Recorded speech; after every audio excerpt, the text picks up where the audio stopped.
Hey everyone, REDyTay here, back at it with another solo Pokemon challenge. Ponyta quickly shaped up as another challenge where we had to rely on hitting fast and hard if we wanted to succeed. While this challenge might also center around using a solo type Pokemon, we are not fast at all here and not so hard hitting right off the bat. Today we're going to see if we can beat Pokemon Ruby with a single Trapinch. So like I just said, speed is definitely not Trapinch's strong suit. But honestly, Trapinch's stats as a whole is not its suit to begin with. Its best stat is its attack, which hits right at 100. Pretty much everything else is an abysmal 45, and even worse than that is its dreaded 10 for speed. Which means altogether Trapinch has a total base stat of 290. That has to be one of the lowest base stats I think we have ever seen on this channel. So do we even have a good moveset to work with? Well, we have only one passable ground move with Dig. Interesting that we have so many dark moves though. Sandstorm could be useful and Hyper Beam is just kinda there, I guess. TM wise, there are some solid options here. Earthquake, and it's also interesting that we can learn some grass moves. That's a little surprising, but it can also help with water types. With being a solo ground type, the good thing is we really only have to worry about water, grass, and ice, which is a shorter list than other challenges we have seen, and an immunity to electric moves is always a plus. Wait, will this challenge actually not be stalled by Watson? Let's not get ahead of ourselves, we have a good chunk of this challenge to do before we even get to that point, so let's dive in. But first, the rules. I can only use Trapinch throughout the whole run, and I can only use other Pokemon for HM so we can get around. But no glitches, cheats, or hacks can be used to advance. Additionally, no items can be used in battle, only held items that I gave to Trapinch before the battles.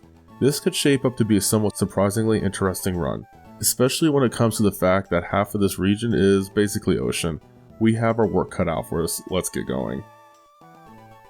So we're starting this game just like a lot of Generation 3 runs, saving Professor Birch by picking our starter. I used the Pokemon Randomizer to replace Mudkip with Trapinch since Trico is a good rival against us. That, and I don't see this starter a lot anyway. I named Trapinch Akbar because it's a trap. Inch. Yeah, I'm moving from one sci-fi franchise to another. The Poochyena we fight at the start is 3 levels lower than us and we are already battling at a speed tie. This stat is going to be annoying. Oh look, this Trapinch's nature is relax, so increased defense and decreased speed. This could be frustrating, but the way I see it, our speed stat is already the worst stat we will have all game. There's really no saving it, and honestly I do like having a buffed defense stat. Besides, we're going to be taking more hits anyway since we're slow. The rest of the stats are alright. Clearly attack is the best thing we have going for us, both defense stats match at the moment, but we will see how much they differ come the end of the game. The one annoying thing here is the second to worst stat here is special attack. Why is that annoying? Because Akbar only has one attacking move and that is the dark type bite. Dark is special in this generation and ghost is physical. Make it make sense. So this attack doesn't have the best support with our special attack. To add insult to injury, this move is great for making your opponent flinch, but if you want to cause flinching, you need to be faster than your opponent, which we are not, in most cases. Honestly, how many opponents are going to be slower than us in this run? Also, I am glad that this Trapinch has the ability Hypercutter. This is a solid ability since it will sidestep all the intimidates and attack stat drops that this game loves to throw at us. That, and this ability is loads better than the alternative, Arena Trap. That doesn't help us at all in a solo challenge like this. Anyway, I'm talking too much about stats and stuff, so let's see how the first rival battle goes. Not much to report though, we spam Bite and Trico spams Pound and Leer. Since we are attacking every turn and our rival isn't, Trico just goes down. Well, let's get some extra levels in so we can be prepared to get our first badge of this run by beating Roxanne.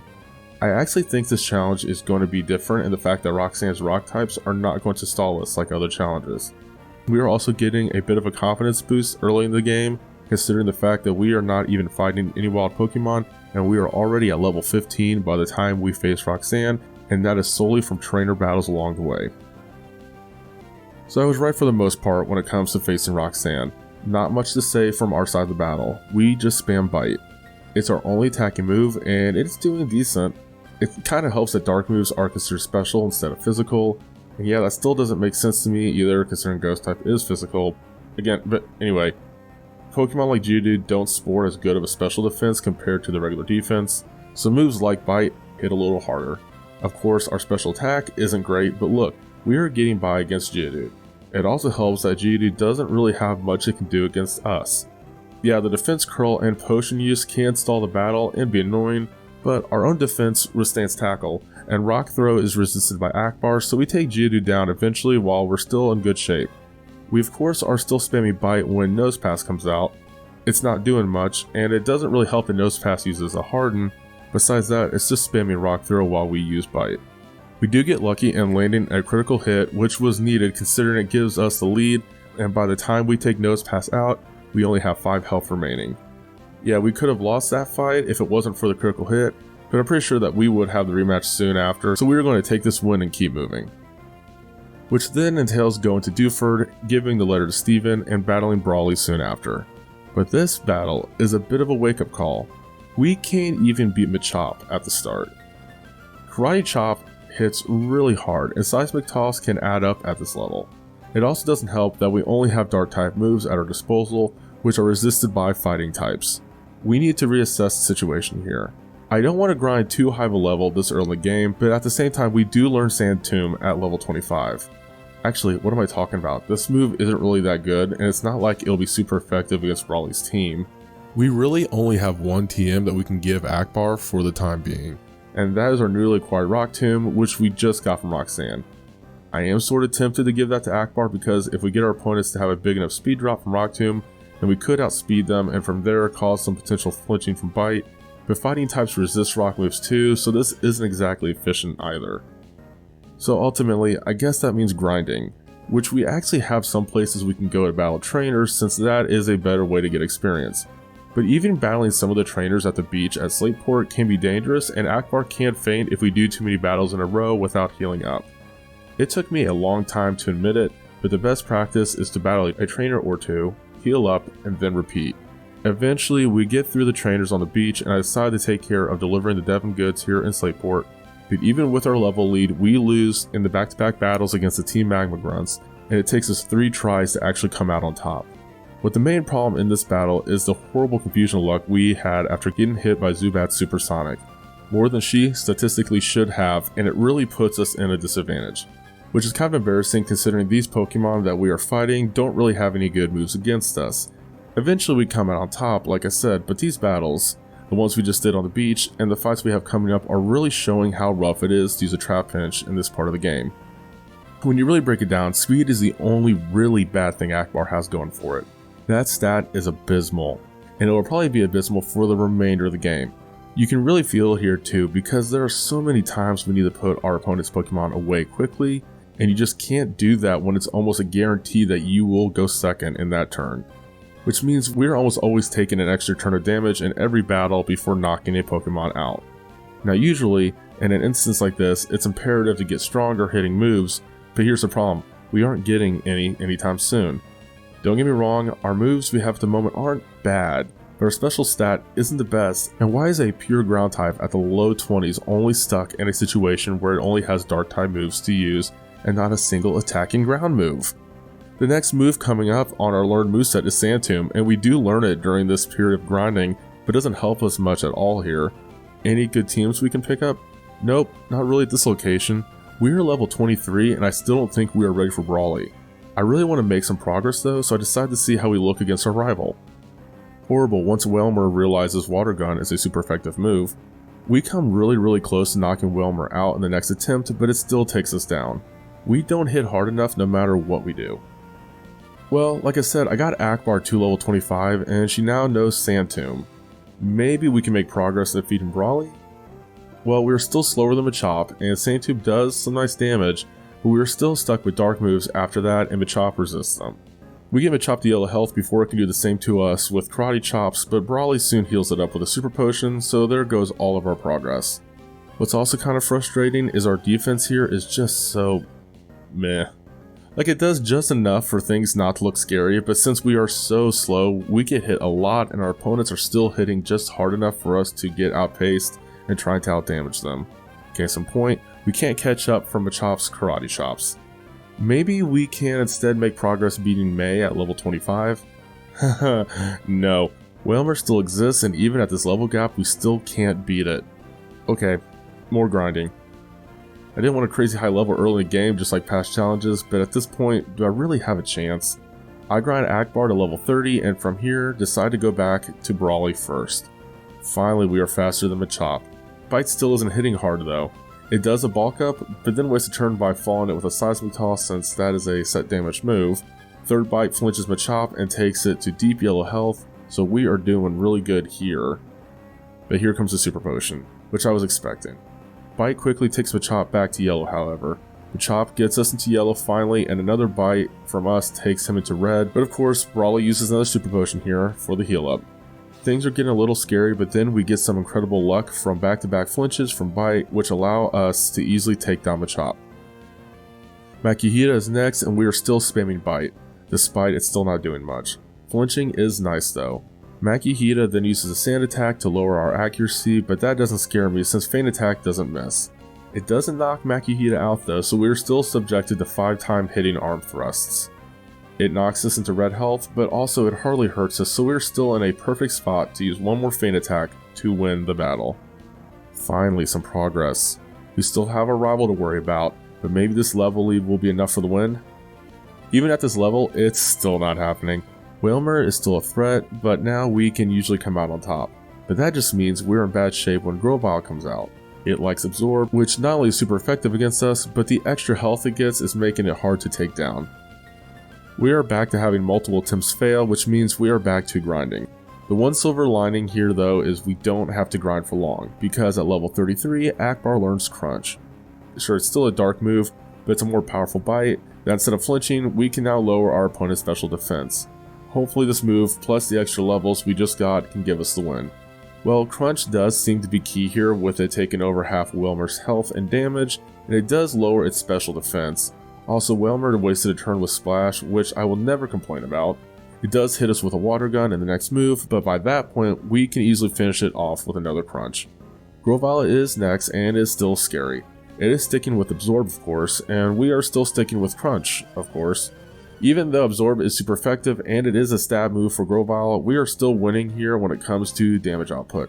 It's a little scary falling to yellow health while Grovyle is still in the green, but thanks to some special defense drops, another Crunch takes Grovyle down to what has to be close to 1 health. Its following Absorb brings it back to yellow, but of course it can't survive Crunch and Grovyle soon goes down.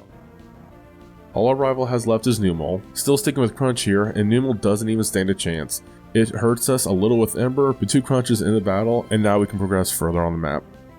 I am hoping that all these back and forth losses and grinding will put us in a somewhat easy spot for the next few gems. Sand Tomb isn't the strongest move, but it is ground, and I'm kind of excited to see if this is going to be an actual challenge where Watson isn't a major stalling point. I want to get going on the plot of this run, so let's jump in and see. Oh yeah, this battle was easy.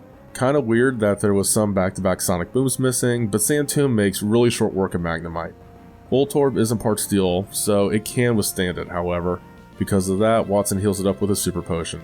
Crunch is still key here on delivering big damage. With Watson realizing that he doesn't really have much he can do to us, he has Voltorb self-destruct. Which hurts, but we're still in the green. All this means is we just have to deal with Magneton. But just like its pre-evolutionary form, Sand Tomb deals a lot of damage to it. It does survive it though, which means another Super Potion is used here. But that's all okay, because another Sand Tomb is a critical hit one-shot. It's so refreshing to have a single attempt to win against Watson. I think that's a first in all these Generation 3 challenges. I can't wait to see if we can do the same against Flannery, but first we have to deal with Team Magma again. And I'm actually surprised things are not going well. But first let me revel in the moment that we have a challenge where Mightyana's Intimidate doesn't work on my Pokemon. Okay, outside of that though, like I said, things are not looking good. Mightyana is still hard to take down, considering our strongest move is also Dark type, which it can easily resist. We eventually can get it to low health, but of course Maxie has a Super Potion handy. From here we are on the losing end of dealing damage, and eventually we go down. Several attempts later, and I have to come to the conclusion that we are not winning this at our current level. 2 more levels takes us to level 40, but things are not looking any better. We just don't have a move that hits hard enough to take Mightyana down quickly. Nothing Trapinch does is quick, thanks to 1 Crunch being a critical hit, but Golbat was a problem with Supersonic, so we have to grind more apparently. I was thinking that I might just need to go ahead and grind level 45, but as soon as we get to level 41, Akbar learns Dig. Maybe this is a move that gets us the win. The first attempt with Dig was a loss, so we are not going to focus on that. Second attempt though goes well with Dig being a one-shot for Mightyena. We can't use Dig on Golbat because, well, it's part flying. To make matters worse, we are once again confused by Supersonic. We hurt ourselves some in confusion and take a wing attack, but we managed to land some crunches to take Golbat to low health. Of course, Maxie has a super potion, so we still have a little way to go before taking it out. By the time Golbat faints, we only have 9 health remaining, so things are looking rough for us. Luckily, all we have left is Camerupt, which is slower than us, giving us the chance to set up a Dig that easily one-shots it. Okay, another hurdle done. Now let's see if Flannery will also give us trouble. Well, this is the first time ever I'm playing the game where Maxie gives us more trouble than Flannery. All of her Pokemon are one-shots with Dig, a really short fight. I don't think our battle with Norman will be as easy. It shouldn't be too difficult since we have a level lead, but none of our moves will be super effective against his team. Okay, I was right in thinking this battle was going to be harder, but I wasn't expecting it to be so hard that we can't even beat the first Slacking. Facade hits hard, and even though we have a luxury of Slacking wasting a turn because of its ability, we can't really capitalize on it because of our own speed. Again, we are wasting many attempts here, but getting the same outcome. We need more firepower and basically just better stats. So, during this period of gameplay, I was getting a little beaten down. Outside of Watson and Flannery, we have had a really rough time progressing through the game ever since Brawley. We get stalled by a major battle, have to grind several levels, finally win the battle, move on to the next major key point battle, lose, rinse, and repeat.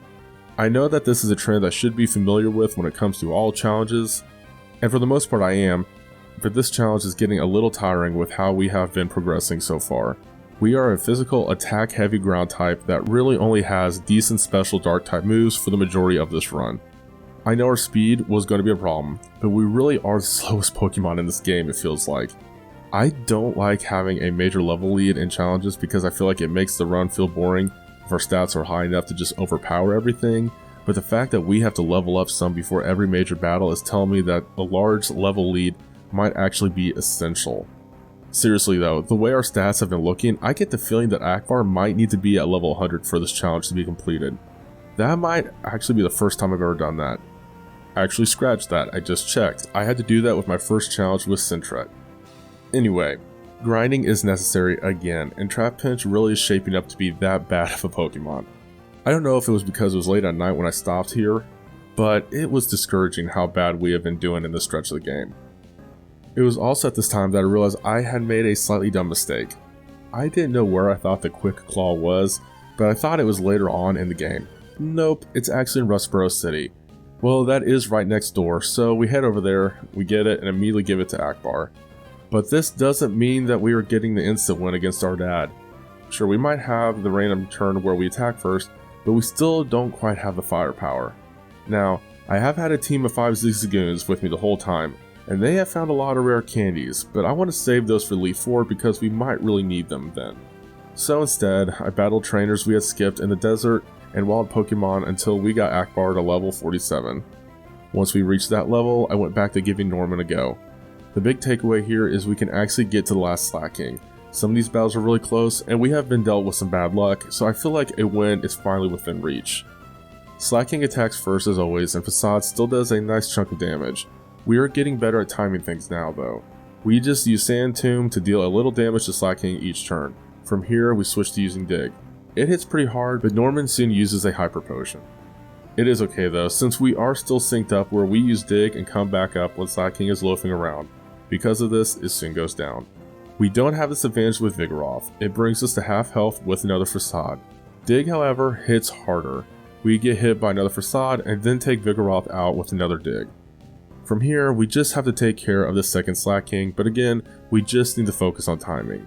And things are off to a great start.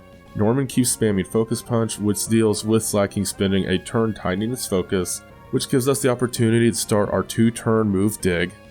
This constantly ends with Slacking's Focus Punch missing and our Dig dealing damage soon after. From here, Slacking then wastes a turn loafing around, which gives us the perfect chance to start another Dig. From here, we just repeat the process until Slacking goes down. Not even another Hyper Potion ruins our flow and taking Slacking out. Finally, we can progress. Which means fighting everyone we can as we make our way to Fortree City. Even before I started this challenge, I felt like Winona was going to be a major brick wall in this run. We really should be relying on ground moves for good damage output, but her team is all about flying types, so they will be immune to our ground moves. So we are back to relying on the 2 dark moves that we have. We need to buff our special attack stat as much as we can, so grinding as we make our way up north is the best plan. Luckily, there are a lot of trainers on this route for us to battle for experience, and they are mostly easy to beat, until we get to this guy with a Breloom. I know this is embarrassing, but it took us like 5 attempts to finally beat this guy, mainly due to the fact that we couldn't one-shot it, and its headbutt and counter really hampered us.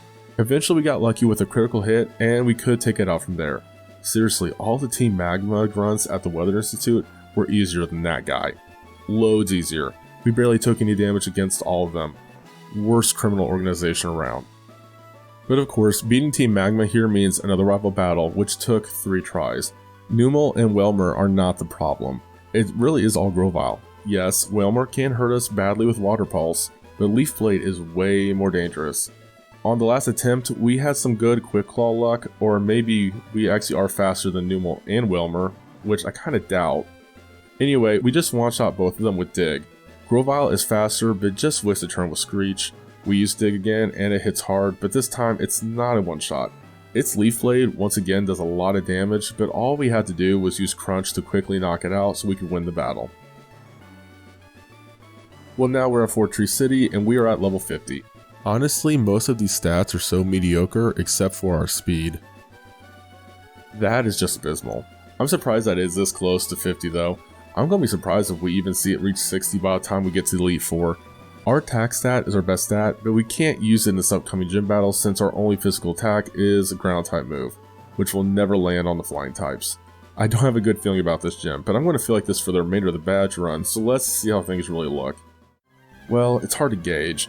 We are fortunate enough to beat Wynona's first 3 Pokemon, but we lost a lot of health in the process. We only had 6 health when her last Pokemon Altaria came out. It just used Earthquake to quickly take us out. I'm going to grind more. We have a lot of trainers on nearby routes that can help us. So, 4 more levels and we are now at level 55.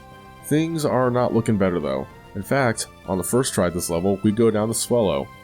We give this gym battle 2 more attempts at this level, and each attempt gets us a little farther, but in the end, we are too beat up to really be in a good spot to battle Altaria.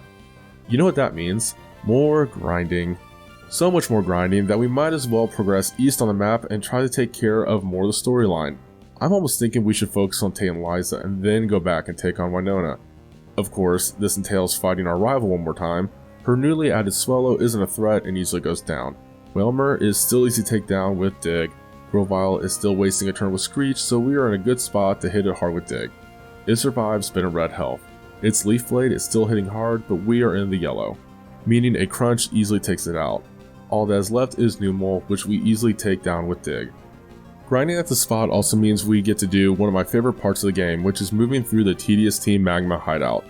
I am not complaining that much this time since I want to get as much experience as we can. We do lose once here, but a rematch gives us a win soon after. This area isn't that bad, and like I said, all of this experience is great. We clear this area up easily enough, and from there we move on to Moss Deep as we battle every swimmer along the sea route. Now, Tay and Liza might be the easiest of the remaining gym battles we have left in the game, but that being said, it most likely will not be a piece of cake. We still have Crunch. I got rid of Feint Attack by replacing it with Hyper Beam as we surf to Moss Deep. We need the extra firepower. Anyway, we still have Crunch, and it is super effective, but it's not Stab in this case, and our special attack is still not the best. That, and the double battles are usually difficult.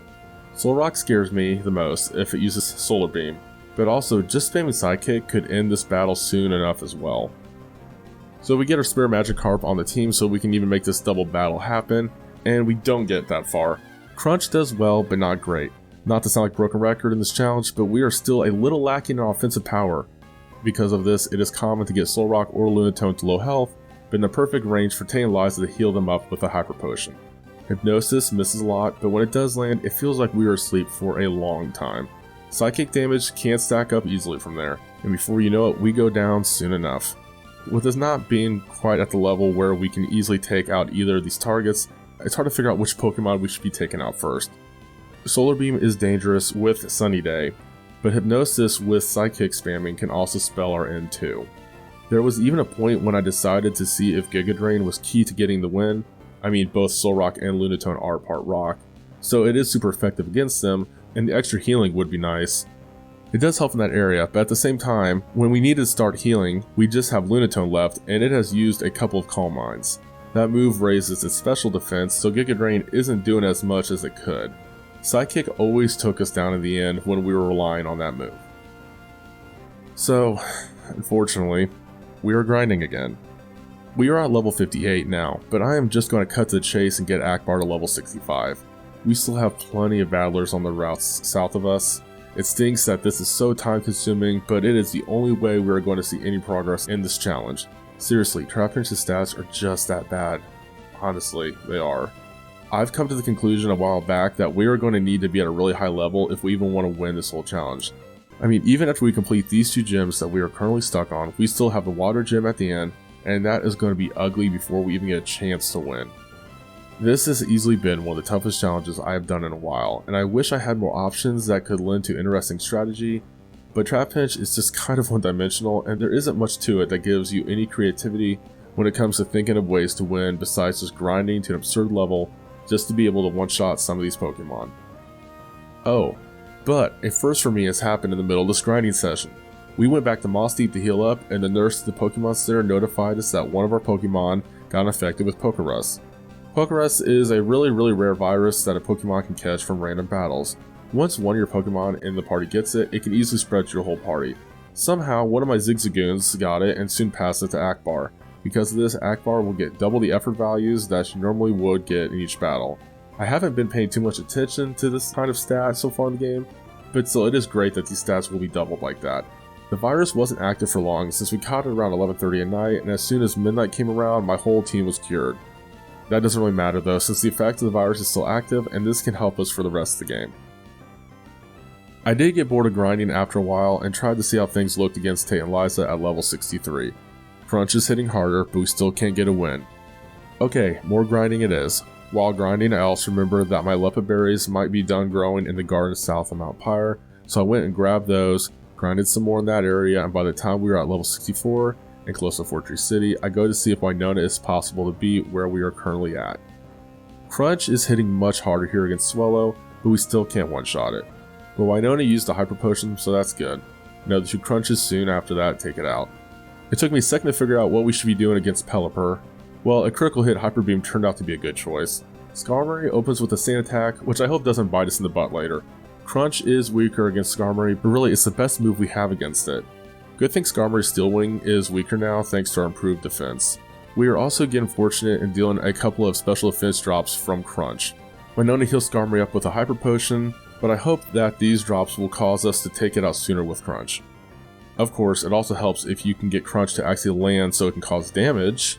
We finally get Crunch to land, but we also get hit with another Sand Attack, so our accuracy is pretty beaten up. But for now, we're still lucky to land Crunch enough to take Skarmory down. We just have to worry about Altaria, and it comes out swinging with Dragon Breath. I know our accuracy is in a really bad spot, but I decided to do a last minute Hail Mary by going with Hyper Beam. That could have easily missed, so we could have easily lost this fight. But like always, a win is a win, and it does feel good to make progress from getting another badge. But can we keep this momentum going with Tate and Liza? Not quite. We are still not easily getting a win against them at this level. There are still multiple reasons for that. The most obvious being that we are a slow first form Pokemon fighting against 2 Pokemon at the same time. Solrock can be a threat if it correctly uses Sunny Day to spam super effective Solar Beams. Lunatone can be particularly troublesome if it puts us to sleep with Hypnosis. Also, if it uses Calm Mind, then it can withstand Crunch to a point where it outlasts us and takes us down with Psychic. Eventually, we get an attempt where our Magikarp goes down from Solrock, and Lunatone hits Akbar with a Psychic. Crunch removes over half of Lunatone's health. We then get extremely fortunate with Quick Claw activating, allowing us to immediately use a Crunch to take Lunatone out. Well, we're still in green health, and now we have an even 1 vs 1 battle with Solrock. The bad thing is Sunny Day is active, so a Solar Beam can pop up at any moment. That being said, Solrock likes sticking with Psychic, which is a little scary since we do suffer a special defense drop from that move. But luckily Crunch is still hitting hard, and before you know it, Solrock also goes down. I feel like that was a huge weight off our shoulders with us finally obtaining these last 2 gym badges, but it's a short-term relief considering we have one more badge we need to get before the Elite Four, and that is the Water Gym. But before that, we have one more Maxi battle. I don't think I will ever get sick of stopping Intimidate from working thanks to Hyper Cutter.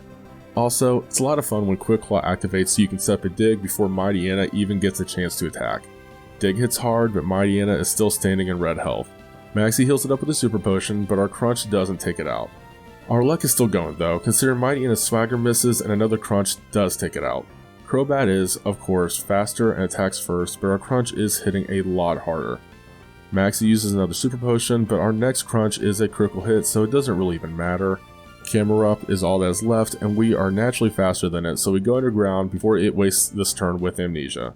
We hit it with the second part of our Dig, and we easily wrap up this fight with Maxi. I'm glad we had an easy first try fight because we haven't had one of those in a while, and I honestly don't think we'll have this kind of luck when it comes to the upcoming Water Gym. We do have Giga Drain, but our special attack isn't the best, and it's not going to be stat for us. I know we can win some here, but I don't think we can get the total win beating this whole team. Yeah, I was pretty much right. We are taking out most of Wallace's team, but we can't get to a point where Akbar's the last one standing. Seeking may finish us in some instances, but what really happens is Melodic comes out, and we are not a good spot to withstand its attacks. Well, I guess we are grinding some more. But not too much. We're going to grind up to level 70 and go from there. Even at level 70, winning looks a little out of reach. One attempt though starts with us having a really rough start with Love Disc, of all Pokemon. Our Crunch doesn't take it out, so we lose a lot of health from its Water Pulse, and of course we get confused by the second one. Luckily, we do get the chance to attack in the next turn with another Crunch, taking Love Disc out. Wishcast is next, and luckily since this thing is 4 times weak to grass, we can use Giga Drain for some much needed healing. It's also one shot, so things are improving for us. Celio can be dangerous with it being part water and ice, but we get real lucky with our Dig landing as a critical hit. I am also thankful that we are naturally faster than it too. Seaking is next and hits first with another strong Water Pulse. No confusion though, and we start our Dig. It does hit hard, but Seaking withstands it with what has to be 1 health. Which of course means that Wallace heals Seaking up with a Hyper Potion, but we seize this opportunity to heal up ourselves with Giga Drain. When Seaking finally gets a chance to attack, it just sets up a Rain Dance, so we use another Giga Drain to knock it out, and that gives us a little more health for Melodic, which was very much needed considering its opening Water Pulse takes us to red health and confuses us. Which means the Hyper Beam that we're about to use could also knock us out.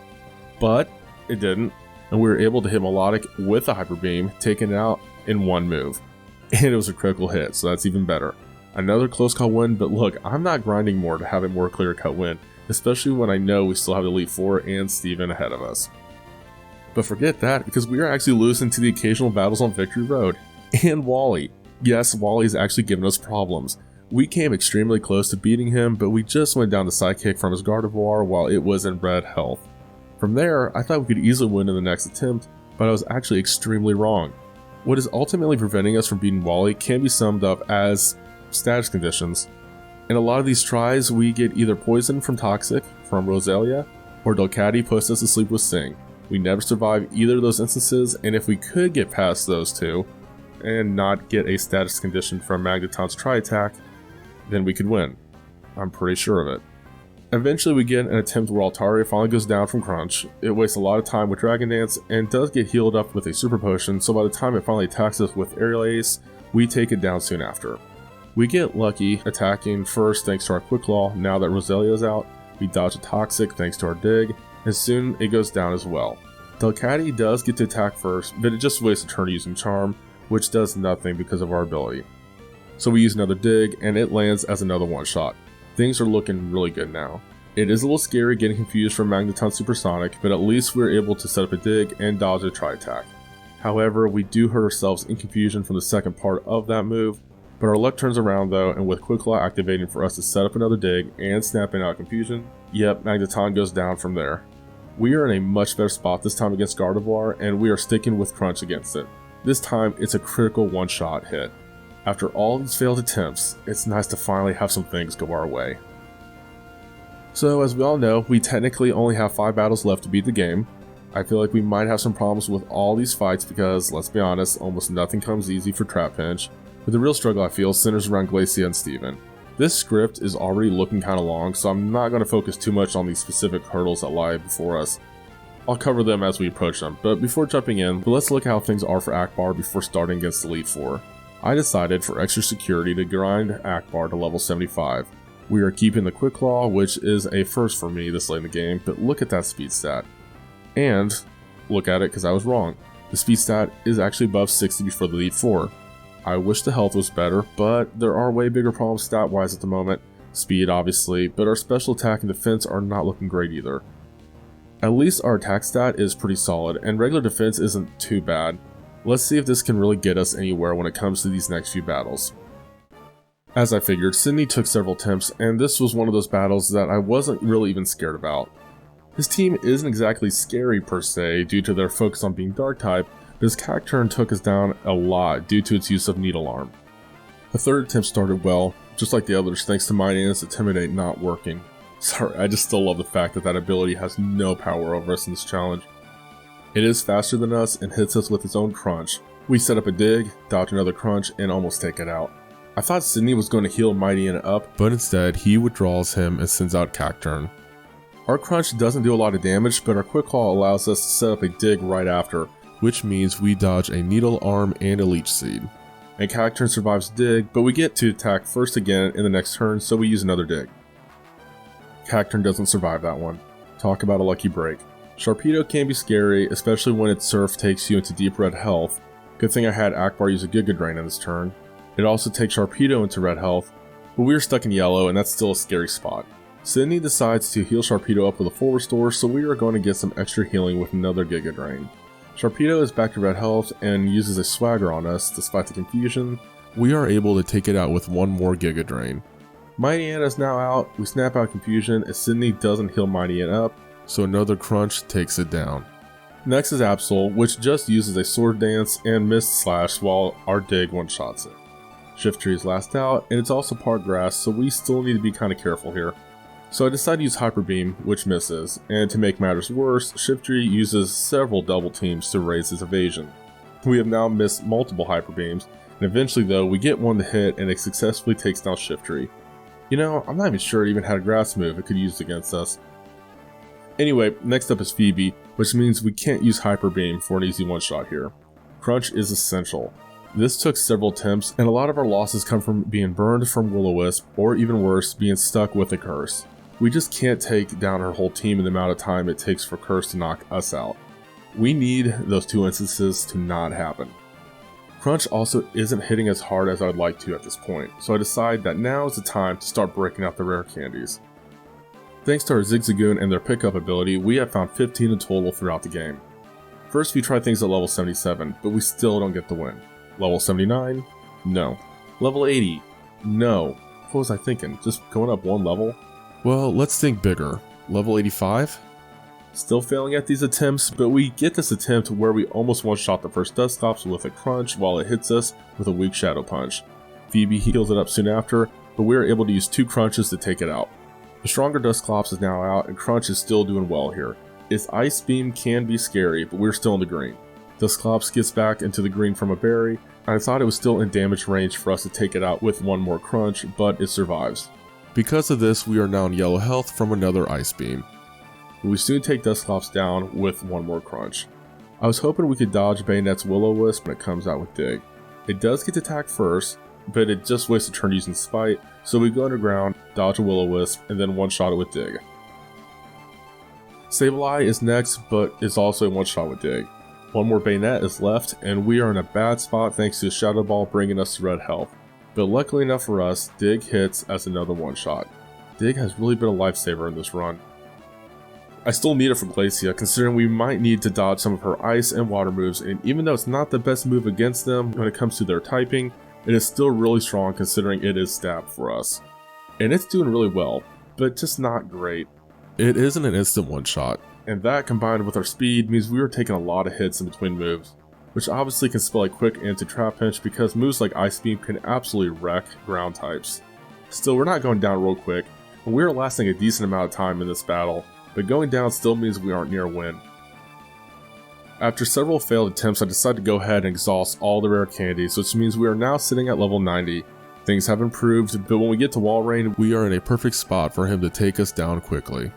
which is unfortunate because I feel pretty confident that we could take it out with a Hyper Beam if we had the chance. So, after several failed attempts at this point, I decided that we need to change our game plan some. But what can we do? Well, I was stuck on that question for a little bit after taking a break from this frustrating session of gameplay, because trust me, this has been some trying and frustrating gameplay. I came up with two things that might help us. One, I got the other half of the pieces in Shoal Cave for us to have a Shell Bell. I was working on this earlier, but I forgot to finish it earlier in the game. I was kind of focusing more on speed because it was our major weak point, but here we need to focus on health, I feel like. Speed is still important, but we're already faster than the Celios without the Quick Claws. The Glalie are faster than us, and honestly, we are rarely hitting before them with Quick Claw anyway. The other change we are doing is replacing Dig with Earthquake. The more I think about it, we don't really need to worry about dodging moves if we can just hit hard to begin with. Dig has 60 power, but Earthquake has 100, and the same accuracy, so that is a major improvement. With these changes, things are looking much better. We take the first Glalie out with one Earthquake, but its Ice Beam took us to half health. Oh, I think I forgot to give Akbar the Shell Bell before this battle. I hope that doesn't bite us in the butt. Anyway, Earthquake is one-shotting everyone until we get to Walrein. We are at half health, so this can be a close one. Here's hoping we hit first. We don't, but Walrein's Blizzard misses, and our Hyper Beam doesn't, so we get an easy one-shot, giving us the opportunity to finally move past Glacia and onward to Drake. Drake's team is just tough. Dragon is a strong type, and his team does a good job making this battle a long one. I feel like an idiot because I forgot that the Flygons have the Levitate ability. There goes us using Earthquake as a move. Over half his team is immune to it. Hyper Beam is still useful, but we do leave a turn for Drake's next Pokemon to hit us right away, so that can be a problem. Also, Paralysis with Dragon Breath is common. We often get to Salamence, but it often takes us out with Dragon Claw rather quickly. After a main defeat and going through another round of the Elite Four that we have already beaten, we are at level 92. We are back to Drake, and we take Shelgon out with a single Earthquake. That's not saying much since we were already doing that at level 90. Altaria is immune to Earthquake, so we use a Hyper Beam after it does a Dragon Dance. Yeah, it soon goes down. The first Flygon wastes a turn by setting up a Sandstorm. It then uses a Dragon Breath, which doesn't paralyze us, so we are set to take it down with Hyper Beam. Second Flygon uses a Flamethrower, which doesn't burn us, so we are still looking good when we take it out with a Hyper Beam. Okay, Salamence time, but we are in green health this time, meaning we survive a fly and take Salamence out with another, you guessed it, Hyper Beam. Finally, we are at our last battle. I think we are prepared for a lot of Steven's team, but his Skarmory is what's going to make or break this battle for us. It's the only part of the team we don't have a good move against it, and if it uses Toxic, we basically are just going to lose. Yeah, it's as bad as we thought it was going to be. We can damage Skarmory, but Steven gets bored and switches it out for either Aggron, Credilli, or Armaldo. Those three are all easy to take out with an Earthquake each. So those three go down real quick, and then we're right back to fighting Skarmory. We do okay here with Crunch, but Toxic use is almost inevitable. We might still be able to get Skarmory out, but with the Toxic Poison damage, we won't last long against the rest of Steven's team. I got really frustrated because I did a lot of attempts here. So I take another break, come back, go through another round of Elite Four, and we meet back up with Steven at level 94. At this level, Crunch isn't doing much better. Skarmory is still wasting turns using spikes, and Steel Wind can miss, so we are lucky here, doing some damage while not being poisoned with Toxic. We eventually get Skarmory to yellow health, and I think a Hyper Beam could take it out, but I was wrong. It's still hanging on in red health, and Steven withdraws it and brings out Armaldo. So here comes the first part of the battle where we sweep half his team with Earthquake. The healing from the Shell Bell is nice. Skarmory is back out and is immediately given a full restore. We stick with Crunch, and surprisingly we are not hit by Toxic. Oh wait, there's Toxic, and it misses. I know that could happen, but that was a great stroke of luck right there. Okay, he is back to using attacking moves, and we just got it back to yellow health. Should I try Hyper Beam again? Yeah, let's give it a go. And a critical hit, let's go. Okay, things are looking really good right now. Skarmory is down, and we are not poisoned. Metagross's Meteor Mash misses, so we recharge with no damage taken. We do take some damage from Metagross's next Meteor Mash, so we are in red health, but our Earthquake is a one-shot, so we heal up some from that. Claydol is all we have left to finish the challenge, but this isn't a shoo-in. Being at the receiving end of an Earthquake at 53 health is scary, but we do hang on with 11 health. Hopefully Giga Drain and the Shell Bell help us heal enough to hang on from here. We get enough health for us to outlast another Earthquake at 11 health, Again, we were cutting it really close. We heal up again from Giga Drain and Shell Bell, and thanks to Steven using another full restore, we get another round of healing with this strategy. And with that turn, we finally have some extra breathing room where we can withstand Claydol's attacks and heal up enough so that Claydol's damage output is behind our healing. Steven uses another full restore, so that really helps us when it comes to Claydol. In the end, we are in green health by the time Claydol goes down, meaning we are finally Pokemon champions. This challenge was one of the toughest challenges I've done in a while. It has been a long time since I've had such consistent issues with so many major battles. I'm struggling to figure out who was a big enough brick wall or pain in the butt that they rise above the rest of the pains in the butt and make it to the thumbnail for this video. Skarmory deserves it for sure. Trapinch is just hard to use if you don't evolve it. Flygon is a solid Pokemon. Trapinch, it's not even close. I often forgot how much a good speed stat can make or break a challenge, and this is a big reminder of just how important it is in challenges. It would also help if Trapinch had a more ground heavy or varied moveset. It's not the worst Pokemon I use, but it is definitely floating near the bottom. My next challenge is trying to beat Pokemon Silver with a single Hoot Hoot. We do have hurdles in that one too, but so far things are going much more smoothly compared to the one we just finished. In the meantime, you can watch some of my other challenges, and don't forget to like the videos, subscribe for more updates, and please leave some comments about what you liked about this video, what challenges you'd like to see in the future, and suggestions on how I can make these videos better. I could always use some creative input when it comes to making these. Thanks for watching, everybody, and until next time, Geronimo.